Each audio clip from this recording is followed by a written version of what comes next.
వందే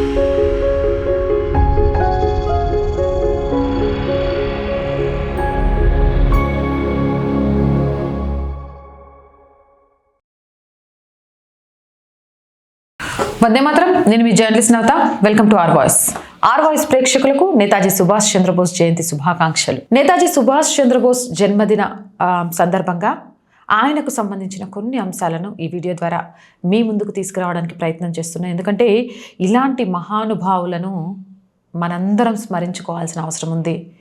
వాళ్ళు దేనికోసమైతే ప్రాణాలను అర్పించారో ఆ దేశాన్ని సంరక్షించుకుంటూ అవసరమైతే మీ బాటలోనే ముందుకు వెళుతూ రక్తాన్ని చిందించైనా ఈ దేశ స్వతంత్రాన్ని నిలబెడతాం అని వారికి మాట ఇవ్వాల్సిన అవసరం ఉంది. ఇక వీడియోలోకి వెళ్తే అవి ఆంగ్లేయులు భారతదేశాన్ని పాలిస్తున్న రోజులు. పరిపాలనలో తోడ్పడడానికి భారతీయుల్ని కూడా ఎన్నుకునేవారు. అందుకోసం ఇండియన్ సివిల్ సర్వీస్ అనే పరీక్షలో ఉత్తీర్ణులు కావాల్సి వచ్చేది. ఆ పరీక్షలు ఇంగ్లాండ్లో జరిగేవి. అది 1919వ సంవత్సరం. కలకత్తా విశ్వవిద్యాలయం నుంచి ఒక యువకుడు పట్టా పరీక్షలో ఉత్తీర్ణుడయ్యాడు. ఇంగ్లాండ్ వెళ్ళి ఐసిఎస్ పరీక్ష రాసి రమ్మని చాలామంది అతన్ని ప్రోత్సహించారు. ఇంగ్లాండ్కి వెళ్ళాడు, పరీక్ష రాశాడు, ఉత్తీర్ణుడయ్యాడు.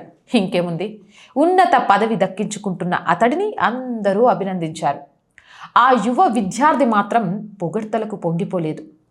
విద్యాధికుడిగా తనను తాను తీర్చిదిద్దుకునేందుకే పరీక్ష రాశానని, ఉన్నత పదవి ఆశించి కాదని చెప్పాడు. మరి ఏం చేస్తావని అడిగితే నా దేశ విముక్తి కోసం పాటుపడతానంటున్నారు అని జవాబిచ్చాడు. అలాగే చేశాడు. చివరికి అతని పేరు కంటే నేతాజీగానే ప్రతి ఒక్కరికి సుప్రసిద్ధుడయ్యాడు. ఆయనే మన నేతాజీ సుభాష్ చంద్రబోస్. జనవరి 23, 1897న ఒడిశాలోని కటక్లో జన్మించారు. అతని తల్లిదండ్రులు జానకీనాథ్ బోస్, ప్రభావతీదేవి.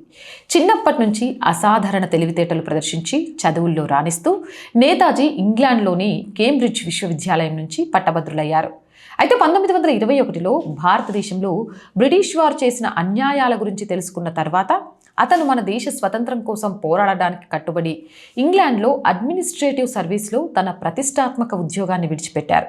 అప్పుడే తన స్వతంత్ర పోరాటాన్ని ప్రారంభించడానికి భారతదేశానికి తిరిగి వచ్చాడు. నాకు రక్తం ఇవ్వండి, నేను మీకు స్వతంత్రం ఇస్తాను అనే అతని ప్రసిద్ధ నినాదం దేశభక్తిని ప్రేరేపిస్తోంది. బోస్ ప్రభావం పెరగడంతో బ్రిటిష్ ప్రభుత్వం భయపడి అతన్ని గృహ నిర్బంధంలో ఉంచింది. కానీ సుభాష్ గట్టి ప్రణాళికతో రాత్రివేళ వేషం మార్చి పారిపోయాడు.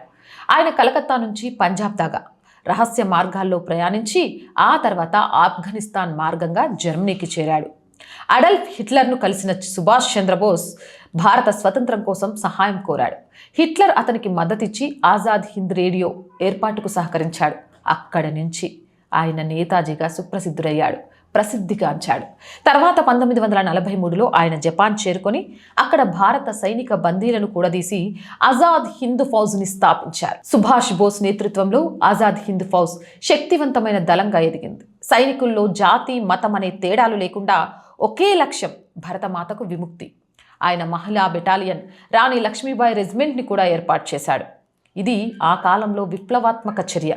ఐఎన్ఏ జపాన్ సహకారంతో బర్మా సరిహద్దుల్లోకి ప్రవేశించి భారత భూభాగం వైపు తీసుకెళ్లింది. చలో ఢిల్లీ నినాదంతో సైనికులు ముందుకు సాగారు. సుభాష్ బోస్ రేడియో ప్రసంగాలు భారత యువతలో ఉత్సాహాన్ని నింపాయి.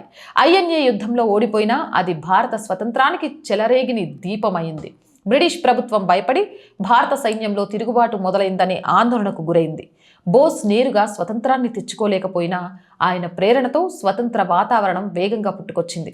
1945 ఆగస్టు 18న తైవాన్లో విమాన ప్రమాదంలో సుభాష్ బోస్ మరణించాడనే వార్త వెలువడింది. కానీ ఆ మరణం నిజమా? అనేక అనుమానాలున్నాయి. ఎందుకంటే ఆయన శవం ఎప్పుడూ కనిపించలేదు. కొందరు ఆయన సన్యాసిగా భారత్లోనే ఉన్నారని నమ్మారు. గుమ్నామీ బాబా అనే పేరుతో ఆయన బ్రతికినట్టు వదంతులు కొనసాగాయి. నేటికి ఆయన మరణం భారత చరిత్రలో అతిపెద్ద రహస్యం. సుభాష్ చంద్రబోస్ జీవితం మనకు ఒక పాఠం చెప్తుంది. స్వతంత్రం పుస్తకాలలో రాసే పదం కాదు, అది ప్రాణాల అర్పణతో పొందే గౌరవం. అతని గాథ ఓ అగ్ని. ఆ అగ్ని ప్రతి భారతీయుని హృదయంలో నేటికి వెలుగుతోంది.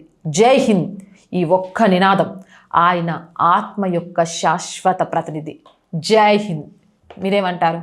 మీరు కూడా ఒక్కసారి జై హింద్ అనేది చాలా గట్టిగా చెప్పి ఆయన ఆత్మ యొక్క శాశ్వత ప్రతిధ్వని భారతదేశం మొత్తం మారుమోగించండి.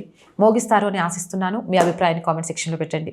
జై హింద్, జై భారత్. అండ్ రోజు చెప్తున్నామండి, R voice political and R Samskruti అంటే ఆర్ గ్రూప్ ఆఫ్ ఛానల్స్ని సబ్స్క్రైబ్ చేయండి. మన సబ్స్క్రిప్షన్ చాలా చాలా చాలా తక్కువగా ఉంది. పొలిటికల్ సంస్కృతిని అయితే ఎవరు సబ్స్క్రైబ్ చేయట్లేదు. ఎందుకంటే అవి కనిపించట్లేదా, మీ దాకా రావట్లేదా నాకు అర్థం కావట్లేదు. వీడియోస్ అయితే చూస్తున్నారు, మరి చూసినప్పుడు ఒక సబ్స్క్రిప్షన్ చేయడానికి ఏమవుతుందండి? మీరు చేసే సబ్స్క్రిప్షనే మన ఛానల్స్కి కొండంత బల. ఇంకా ముందు ముందు మంచి వీడియోస్ చేయడానికి మాకు ప్రోత్సాహాన్ని ఇస్తాయి. So please subscribe our group of channels. And content ప్రతిదీ ఒకటి దేశహితం సమాజ హితం కోసమే ఉంటుంది. సో షేర్ చేయండి. ఆర్థికంగా ₹1 అయినా ఈరోజు ఆర్ వాయిస్కి చాలా చాలా ఉపయోగపడుతుంది.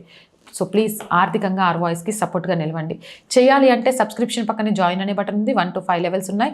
ఏదో ఒక లెవెల్లో సపోర్ట్ చేయండి. లేదా స్క్రీన్ మీద గూగుల్ పే, ఫోన్పేతో పాటు అకౌంట్ డీటెయిల్స్ ఉన్నాయి. మీకు తోచిన సహాయాన్ని అందించండి. వ్యాపార ప్రకటనల కోసం 8328500576 నెంబర్ని సంప్రదించండి. జై హింద్, జై భారత్.